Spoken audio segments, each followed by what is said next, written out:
Hello guys, welcome to conceptual. तो आज हम स्मॉल फाइनेंस बैंक और पेमेंट बैंक्स को जानेंगे और इनके बीच क्या डिफरेंस है उनको समझेंगे। और दूसरा हम पोस्ट ऑफिस सेविंग बैंक और आईपीपीबी को भी समझेंगे।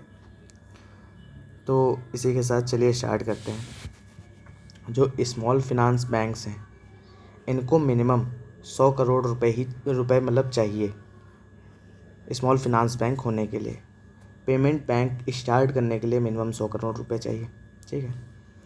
और जो स्मॉल फाइनेंस बैंक है ये किस एरिया में ओपन करे जाएंगे, ये आरबीआई कमेटी जो होगी सिलेक्शन प्रेफरेंस देगी कि हाँ भैया ये कुछ एरियाज़ हैं, आप यहाँ पे अपने बैंक को खोलिए, ठीक है।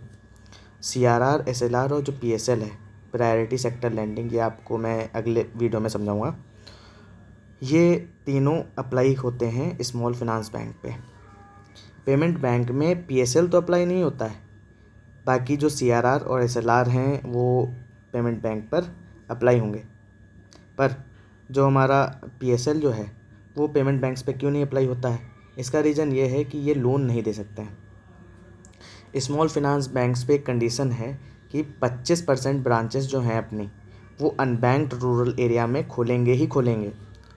पर ऐसी जो शर्त है वो पेमेंट बैंक्स पर नहीं है, इन्हें सिर्फ 25% एरियाज़ में एक्सेस पॉइंट देना रहेगा, ठीक है। और जो हमारे स्मॉल फाइनेंस बैंक हैं ये डिपॉज़िट एक्सेप्ट कर सकते हैं, पर जो हमारे पेमेंट बैंक हैं वो केवल और केवल डिमांड डिपॉज़िट ही एक्सेप्ट कर सकते हैं up to 2 lakh only.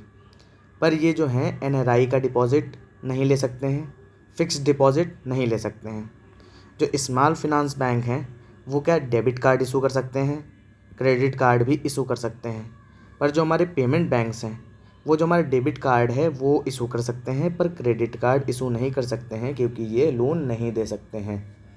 I hope payment bank और स्मॉल फाइनेंस बैंक के बीच के अंतर को आप समझ पाए होंगे। तो इसी के साथ चलिए बढ़ते हैं हम पोस्ट ऑफिस सेविंग बैंक्स और आईपीपीबी के बारे में। तो जो पोस्ट ऑफिस सेविंग बैंक्स हैं ये गवर्नमेंट सेविंग बैंक एक्ट 1873 के थ्रू इस्टेब्लिश करे गए थे। आईपीपीबी जो है इंडियन पोस्ट पेमेंट बैंक, वो कंपनीज एक्ट 2013 के थ्रू इस्टेब्लिश करा गया था। ये एक पब्लिक लिमिटेड कंपनी है, ठीक।